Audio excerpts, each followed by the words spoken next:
Hi, I'm here today to tell you about two recent young adult novels that are by Indigenous American authors and feature Indigenous American characters. The first book that I want to tell you about today is called The Firekeepers Daughter by Angeline Boulay. And this is the story of a Native teen who lives in the Upper Peninsula in Sault Ste. Marie, and she is part Ojibwe and part white. Her mother's family is white and her father was Ojibwe. Her name is Donis Fontaine and she has graduated from high school. She was going to go to the University of Michigan on a hockey scholarship. Hockey is a big part of her life and everyone's life where she lives. And she ends up not going there because she stays behind to take care of her sort of fragile mother. Donis Fontaine is not an enrolled member of the Ojibwe tribe, so she never really feels a part of the community that she lives in, the community near the reservation or her hometown. A lot of people just view her as white because she comes from this family, the Fontaines, who have a lot of money, who are very well established in that town. And then she also has this life with all these people who live on the reservation. Her half-brother is an enrolled member of the tribe, and she's really close to an aunt that she has who's also an enrolled member. And then she has her Ojibwe grandparents. So she is very much immersed in that life, but she's not completely part of it. Donis's best friend gets killed by her boyfriend right in front of Donis. And Donis's best friend's boyfriend has a meth problem. And this is where the thriller aspect of this story comes in. This book is part mystery, part coming of age, part family drama, part history, very much a thriller. It is just a page turner. And I will stop right here and say, I loved this book. I think it's one of the best books I've read in recent years, and I couldn't put it down. Donis starts realizing that there is a meth problem in her community, and the FBI comes in to investigate it, and Donis becomes part of their investigation, helps them out. Throughout all this, there is a new hockey player in town named Jamie who has an interest in Donis, and there's a little bit of a budding relationship there that is a bright light in Donis's life. Donis is enlisted by the FBI to help root out the corruption in her community, but she has trouble telling who is really on the right side. And the author, Angeline Boulay, said in an interview that I have a mantra. I'm writing about trauma, but I'm not writing a tragedy. I didn't want to lose sight of the funny and loving and wonderful things about my community, even though I was talking about meth and other unpleasant truths. And I see that really running throughout this novel, that you see that there's very much a life that is important to Donis on the reservation, but also to the community on the reservation. And that is where they love living. And that is where everything that's meaningful to them is happening. So though it is the thriller, it really is this story of a woman finding her place with that part of that story. The author touches on specific wounds that can be perpetrated against Native women and are with frequency. And so that we get a little bit into how this plays out with the criminal justice system, which is very interesting.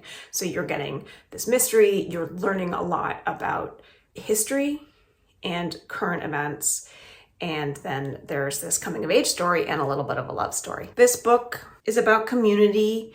It's about tension between the Native people and the US government and the police. It's about tension within the Ojibwe tribe. It's about teenagers.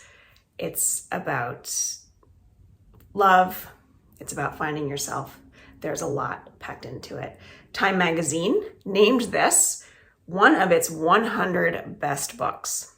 And I would wholeheartedly agree with that. If you have not read it, I urge you to read The Firekeepers Daughter by Angeline Boulay. You will not be disappointed that you did. So the second young adult book that I want to tell you about also features a Native girl. Her name is Lotsaway, and the name of the book is Lotsaway, and it's by Darcy Little Badger.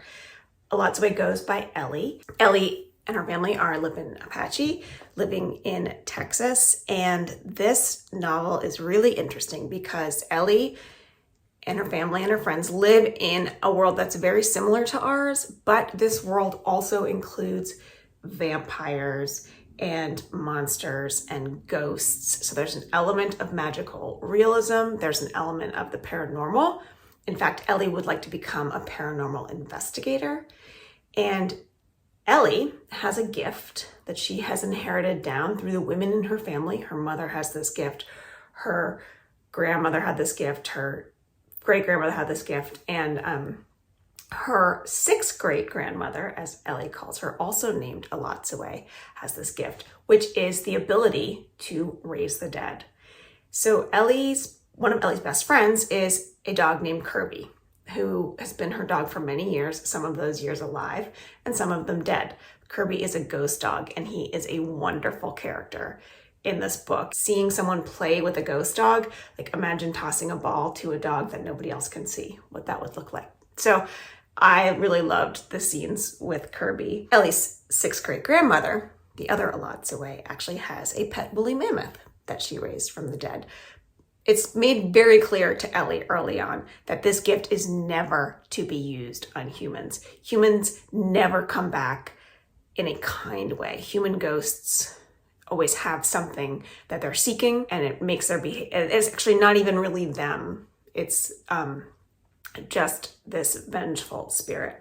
So at the beginning of this book, Ellie's cousin Trevor has been killed in a car accident, and this seems very strange to Ellie. He has a young wife and a young baby, and he's a careful driver, and the accident happened somewhere where he never is. And so Ellie and her best friend Jay, who is a white preppy kid, he's a cheerleader, very different from Ellie, but they're great friends. They start to investigate what really might have happened to Ellie's cousin Trevor.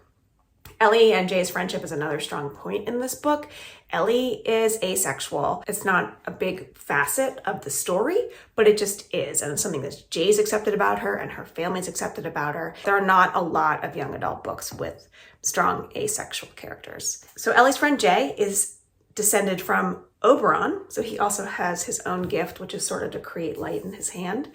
And then there are people who are vampires. There are these vampire citizen centers, and there's a really interesting part in this book about what happens as you become a vampire for longer and longer, how that affects your ability to stay in light. This whole introduction to the paranormal world in a world that's very similar to ours was a lot of fun to read and was very creatively done. Having this paranormal world so closely related to our world was used well to point out othering and imperialism and genocide. So these parallels were made between the two worlds in a really seamless and well-written manner. The investigation that Ellie and Jay are on leads them to this strange town of Willoughby, Texas, that has been there longer than Texas has really been there, and a doctor who is in charge of Willoughby, Texas. And they start to take the steps back to see how this might be related to Ellie's cousin's